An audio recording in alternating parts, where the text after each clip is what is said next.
Bonjour, bienvenue sur notre chaîne pour les flammes jumelles et les membres des fraternités anonymes. Alors aujourd'hui, on se parle de flammes jumelles comme promis. Donc, le parcours d'une flamme jumelle, c'est quoi? Premièrement, une flamme jumelle, c'est quoi? On connaît bien les âmes sœurs. Les flammes jumelles, c'est dans le même registre. Alors, si on ne croit pas à cette vie spirituelle, cette vie énergétique chez l'être humain, on n'est pas dans la bonne capsule. Je vous ai souvent dit que moi, j'allais parler d'énergie, de corps énergétique, de corps physique, de corps spirituel et de corps émotif. Alors donc, pour moi, les flammes jumelles, ça relève de nos corps spirituels. Donc, on aurait, avant d'arriver sur Terre, signé un contrat pour expérimenter quelque chose de différent, qui n'est pas âme-sœur. Âme-sœur, ça se vit d'une façon totalement différente. Flamme jumelle, c'est plus un principe d'être dans deux corps différents, mais la même âme. Sauf que quand cette âme-là va se relier à son autre moitié d'âme, on va éclairer comme 3 bougies, par exemple. Si vous mettez 2 bougies, une à côté de l'autre, elle va éclairer pour 3. Donc, si un jour, les flammes jumelles, le masculin sacré et la féminine, réussissent leur fusion, ils vont éclairer de l'amour, simplement, c'est aussi simple que ça.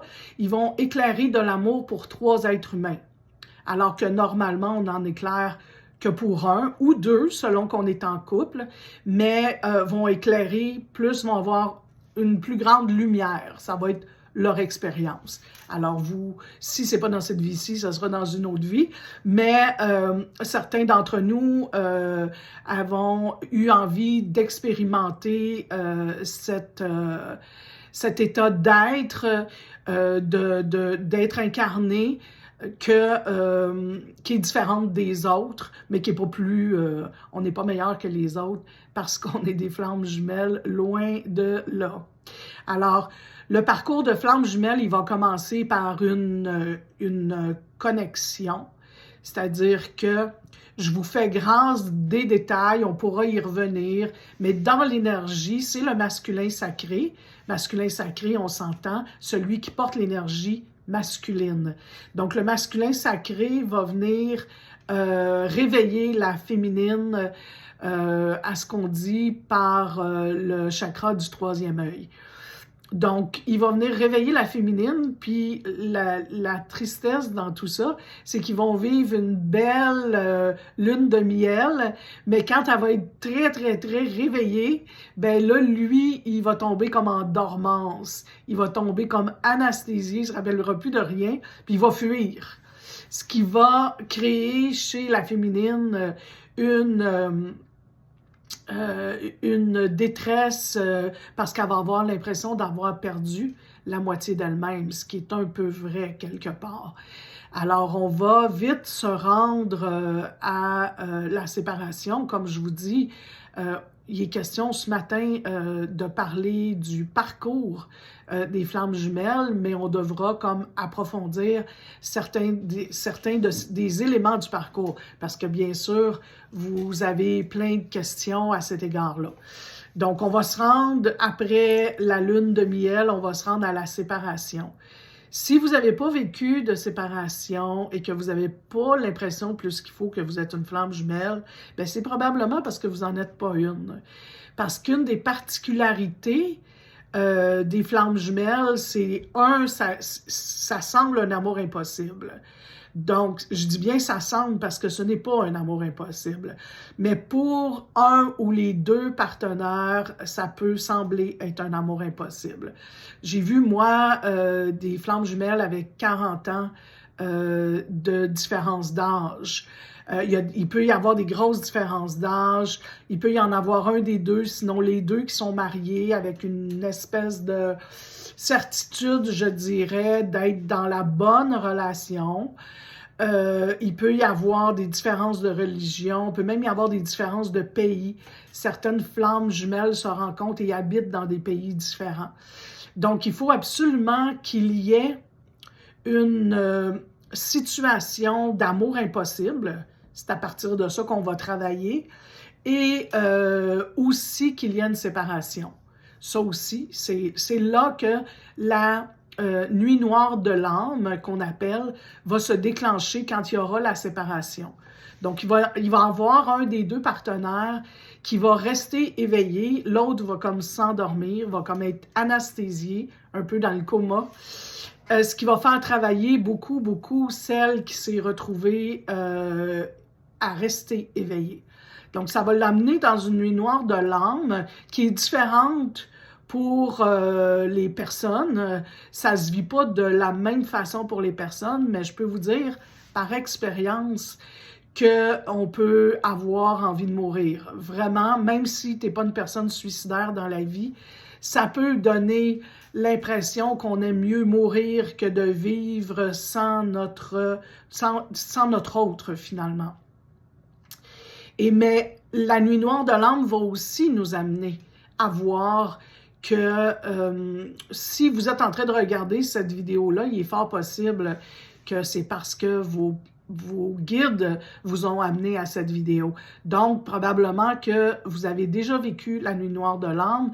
Si vous ne l'avez pas déjà vécu, ben, je vous dirais que c'est rempli d'espoir parce que la nuit noire de l'âme va aussi nous amener à dire non, c'est pas parce que ton autre n'est pas là que toi, tu ne peux pas te reconnaître. Toi, tu dois te donner la main à toi-même, donner la main à ton enfant intérieur. L'enfant intérieur, c'est une notion à laquelle on va revenir, mais comme adulte, nous avons à prendre conscience que notre enfant intérieur, c'est à nous d'en prendre soin. Donc, à développer notre identité, notre estime de soi, notre autonomie, de nous assurer que s'il nous a manqué quelque chose dans les bases fondamentales, les besoins fondamentaux d'un être humain, ben on va avoir à aller compléter ça. Et souvent, la féminine est celle qui a eu des enfants et a eu l'impression qu'elle aimait plus ses enfants qu'elle-même. C'est pas tout à fait faux, mais c'est pas tellement vrai. C'est-à-dire que si j'ai 2 bleuets, quand même que je dirais que je vais en donner tout un plat à mon enfant. J'ai pas un plat, fait que je vais lui donner ce que j'ai très souvent. Et l'autre bonne nouvelle, c'est que je peux générer par contre. Je peux aller en chercher à l'épicerie, mais ça va me demander toutes sortes d'autres choses. Je vais devoir être autonome et être capable de générer cette énergie-là. Mais ça se fait. Fait que dans la nuit noire de l'âme, ce que l'âme éveillée, l'autre âme va en arriver au même endroit. Là. On arrive tous au même endroit parce que c'est comme un chemin qui se fait chacun de notre côté. Alors, je vois mon petit bracelet avec le yin et le yang. En fait, la féminine doit être équilibrée avec son masculin, son petit point blanc. C'est pas blanc au complet, c'est une féminine. Mais si elle a trop développé son masculin, elle est déséquilibrée. Et le masculin, la même chose. Le petit point noir, c'est son féminin. Alors, c'est pas un féminin, c'est un masculin avec une partie féminine.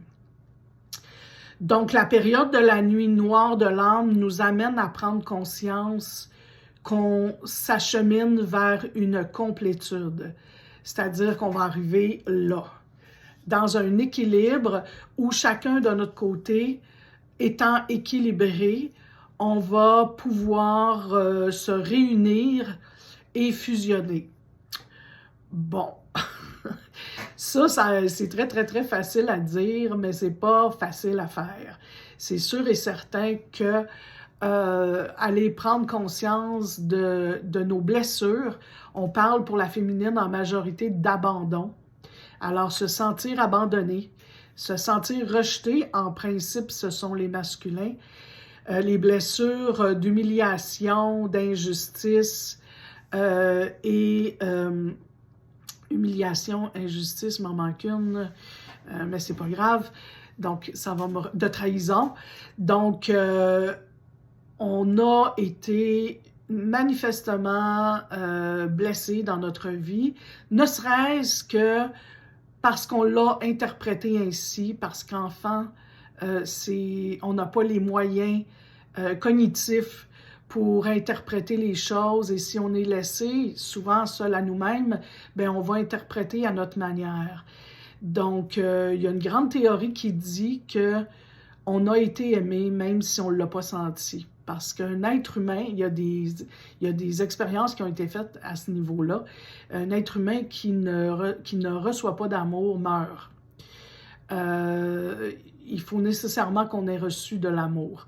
Donc, on va faire face à nos carences, même si on a reçu de l'amour et qu'on a réussi à survivre, on va faire face à nos carences, puis on va garder longtemps l'obsession que c'est notre autre qui devrait être là pour nous aider, qui devrait être là pour nous guérir.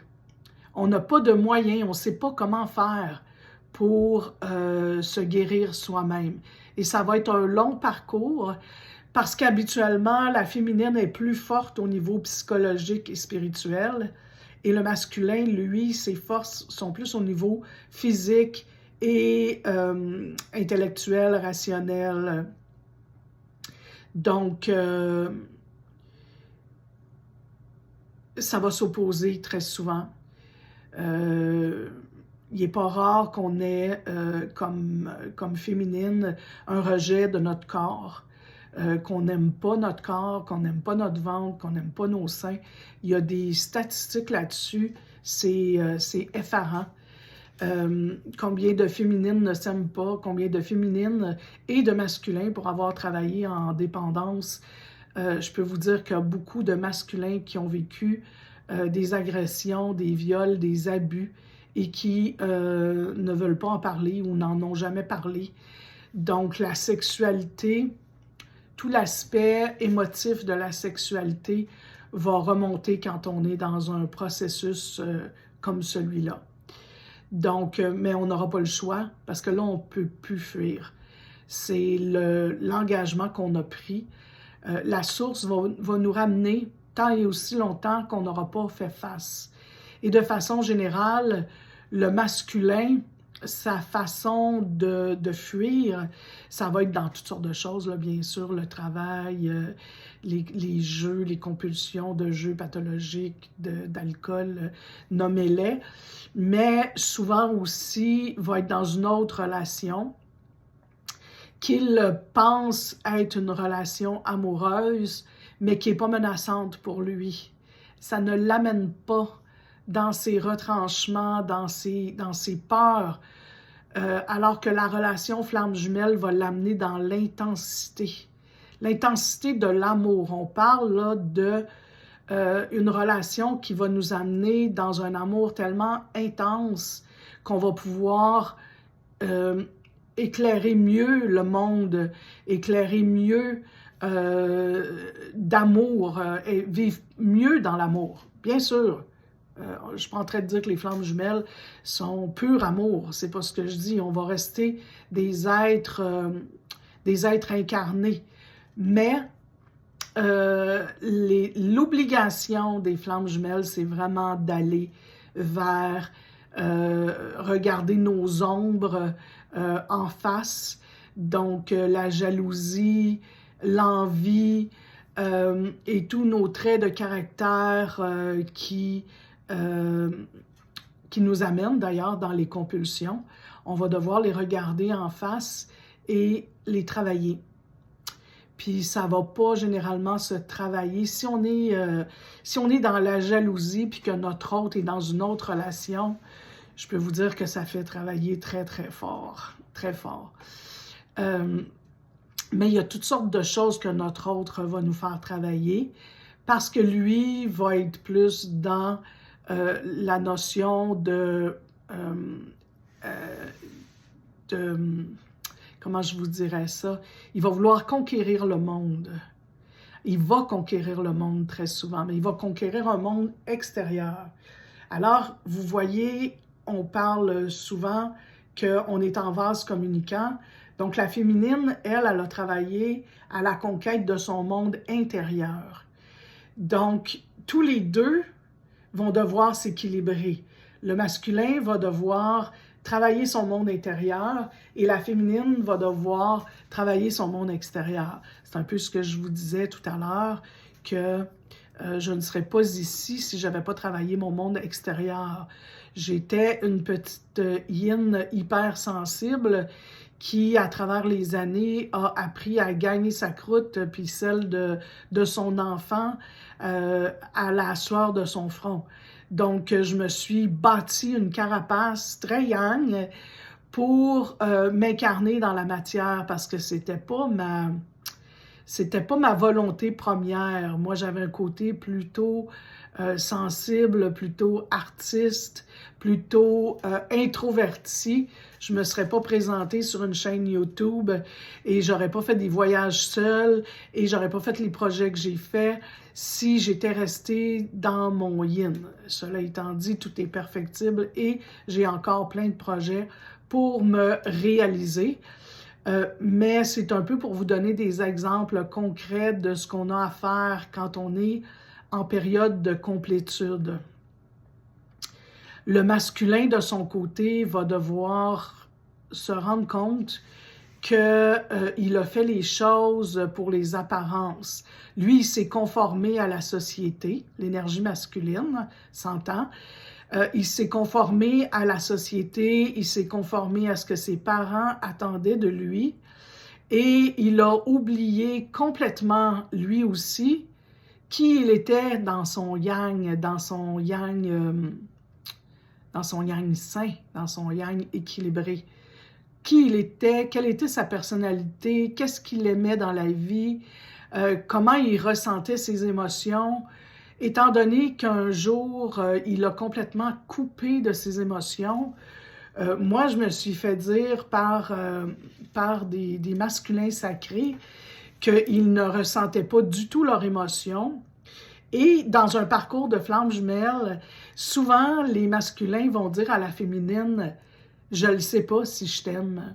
Je ne le ressens pas que je t'aime. » Alors, imaginez comment c'est blessant pour la féminine qui, elle, se sent amoureuse, qui, elle, se sent totalement enflammée, éperdue d'amour pour son homme, se faire dire « Je ne sais pas si je t'aime, puis je ne le sens pas que je t'aime. » C'est vrai qu'il ne sent pas parce qu'il ne sent rien. Il ne sent pas ses émotions, il est dans sa tête. Je vous l'ai dit tout à l'heure, lui a développé beaucoup l'aspect physique. Il a fait souvent beaucoup d'exercices. Il a conquis le monde extérieur. Puis il a été très, très, très rationnel. Un homme rationnel dans la société d'aujourd'hui, ça a une maison, un auto, un chat, un chien. Non, pas nécessairement, mais une piscine, c'est possible, ça a des affaires, hein? Ça a de l'argent, ça réussit financièrement, ça a une réputation, puis c'est charismatique. Donc, lui, il a travaillé ça. Mais tant mieux pour la féminine, parce que si un jour elle est fusionnée avec son masculin sacré, elle va pouvoir dire « J'ai travaillé moins fort parce que toi, tu as travaillé très fort à visiter le monde et toutes cette sorte de choses. » Puis le masculin va pouvoir dire « Ben merci, si j'ai pas été obligé de suivre 42 thérapies, ce qui fut mon cas, passer ma vie en thérapie, c'est parce que toi, tu avais déjà avancé à ce niveau-là. » Donc, le jour où on va être réunis, le jour où on va pouvoir fusionner, ben on pourra remercier l'autre. Mais quand on est dans la tristesse, quand on est dans la détresse, quand on est dans le manque de son autre, on n'est pas là du tout, là. On est persuadé que ça ne peut pas se faire à distance. Et oui, ça peut se faire à distance. Donc, un jour ou l'autre, dans le parcours, il va se faire comme des aimants qui s'attirent et se repoussent continuellement parce que l'énergie extrêmement forte, hein, je vous donne l'exemple que l'énergie sexuelle, l'énergie de deux êtres humains, l'énergie humaine, là, c'est pas juste sexuel, peut faire des enfants. Ça peut créer On peut procréer en tant qu'être humain. Alors, imaginez-vous quand deux êtres humains sont opposés yin-yang, qu'est-ce que ça peut faire comme attraction, répulsion, avant que les deux réussissent à s'emboîter une dans l'autre. Fait que ça va être un parcours où habituellement le fuyant, mais il va y avoir aussi des transferts d'énergie. À un moment donné, la féminine va se mettre à avoir peur que son masculin revienne, mais il va y avoir beaucoup d'aller-retour, de va-et-vient, et je vous dirais que la féminine va avoir beaucoup d'espoir à chaque fois. Chaque fois que son masculin va revenir, puis un masculin dans un parcours de flamme jumelle, ça peut ressembler beaucoup à un narcissique, à des comportements narcissiques. En ce sens que l'air de quelqu'un qui vient séduire, puis qu'un coup qui a réussi à séduire, un coup qui sent que vous êtes bien, bien accroché après sa ligne à pêche, ben il va s'en aller. C'est pas le cas d'une personnalité narcissique. La personnalité narcissique ne va pas fuir. Si vous êtes dans une relation avec un narcissique qui vous fait mal volontairement, vous n'êtes pas du tout dans un parcours de flamme jumelle. Le fuyant dans le parcours de flamme jumelle ne veut pas faire mal. Au contraire, il ne veut pas faire mal à sa partenaire. Mais on l'a dit, c'est pas parce que l'autre n'a pas l'intention de nous faire mal qu'il nous fait pas mal. On a mal. Et lui, c'est pas son but, mais c'est ce qu'il va faire parce que les énergies, il va passer une grosse partie de son parcours un peu anesthésié, sinon beaucoup anesthésié, avec ces normes sociales de je suis en couple, je suis mariée, j'ai des enfants. Quand on se marie, on a parlé de judéo-christianisme dans certaines capsules. Quand on est marié, on reste marié. Bon, comme si le prêtre avait uni ce couple-là, alors que non, dans la réalité, c'est la source qui unit le couple ou pas. Et les hommes dans les religions ont pris des rôles qui ne leur appartenaient pas et ont mis en place des écritures qui étaient totalement erronées. Donc le masculin, c'est pas parce qu'il est méchant, c'est parce qu'il pense très souvent. Hein? Lui, on le sait, il pense avec sa tête. Alors, il va penser que son rôle, c'est de rester avec la personne qui a été aussi choisie pour l'amener à cheminer. Alors, si ça peut vous consoler un petit peu, chère féminine, dites-vous que c'est une féminine aussi et qu'elle travaille, elle aide votre masculin à travailler beaucoup de dimensions de sa personnalité qu'elle a subies au cours des années et qui vont se transformer avec son éveil, avec l'éveil du masculin. Malheureusement, le masculin, je dis malheureusement, c'est pas malheureusement, mais le masculin va devoir la quitter un jour ou l'autre. C'est pas malheureux parce que cette féminine, elle a fait le travail qu'elle avait à faire et il est fort possible qu'un autre être humain l'attend quelque part, peut-être même sa véritable flamme jumelle à elle. Donc, sinon, ben, personne ne sait si toutes les flammes jumelles se réunissent. Ça, c'est comme un peu la mort. Là. Personne n'est jamais revenu pour le dire nécessairement. Se réunissent toutes. Moi, je suis de l'école de ceux qui pensent qu'on doit garder l'espoir. On doit garder l'espoir qu'un jour, on va être unis avec notre flamme jumelle. Ça nous aide à passer au travers. Et quand on est rendu dans notre complétude, on sait qu'on peut finir notre vie sans notre flamme jumelle et être heureuse ou être heureux tout de même. Mais bien sûr, on a envie de vivre cette belle expérience mystique et spirituelle et ça sera la cerise sur le gâteau si ça arrive. Mais en attendant, on ne peut pas avoir personne la vérité absolue, je ne l'ai pas. Et je ne peux pas vous dire si un jour vous allez être réunis avec votre flamme jumelle, mais ce que je peux vous dire, c'est que je prie très, très fort pour que toutes les flammes jumelles soient réunies parce que des flammes jumelles, ça dégage de l'amour, et de l'amour, on en a beaucoup besoin. On ne se le dira jamais assez. Donc, c'était un peu la théorie autour du parcours de flammes jumelles. Je verrai selon vos besoins, selon ce dont vous avez envie de parler, selon ce que vous avez envie de discuter, quelles notions vous aimeriez approfondir. Je vous avoue que quand on arrive à un moment donné à un certain endroit, à la fin de notre parcours, on est moins préoccupé par toutes sortes de choses. On oublie. Hein, on dit que l'accouchement, c'est un mal d'oubli. Je pense que le parcours des flammes jumelles, c'est un peu un mal d'oubli aussi. On finit par oublier toute la détresse, et ça fait partie aussi du rétablissement que de laisser le passé au passé et de vivre dans le moment présent. Ce moment présent qui est si extraordinaire, pour lequel on peut avoir de la gratitude. Parce qu'aujourd'hui, juste pour aujourd'hui, vous et moi, on est vivants. Juste pour aujourd'hui, la plupart d'entre nous, on a un toit sur la tête et on a de la nourriture dans le frigo. On est entouré de personnes qu'on aime. Donc, de remercier, d'avoir de la gratitude pour l'univers, pour tous ces beaux cadeaux, juste pour aujourd'hui, je pense que c'est la bonne chose à faire. Je ressens profondément que c'est la bonne chose à faire. Alors, je vous remercie infiniment de votre écoute. Je ne sais pas si vous êtes resté jusqu'au bout. Si vous êtes une flamme jumelle, il est fort probable que vous êtes resté jusqu'au bout, parce qu'on a très, très faim d'avoir de l'information. Vous pouvez vous abonner. J'aurai d'autres capsules sur les flammes jumelles. Et vous pourrez aussi peut-être vous intéresser au parcours d'une personne qui fait un cheminement dans les dépendants affectifs anonymes, dépendants affectifs et sexuels anonymes, ou toute autre fraternité où chaque être humain, on peut, à mon avis, se retrouver. Parce que tous, on a envie des obsessions, tous, on a envie des difficultés, et les 12 étapes du cheminement spirituel anonyme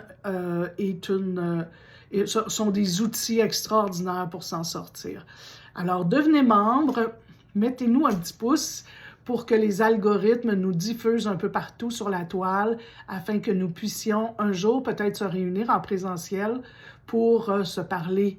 C'est mon rêve, c'est un de mes rêves. J'ai beaucoup de projets, mais entre autres projets, de faire des groupes en présentiel pour les flammes jumelles. Alors, si jamais ça vous tente, n'hésitez surtout pas à devenir membre et à laisser vos commentaires. Soyez prudents dans vos façons de laisser vos commentaires. Si vous voulez être anonyme, prenez-vous un courriel qui s'assure de votre anonymat. Je vous remercie, je vous souhaite une merveilleuse journée.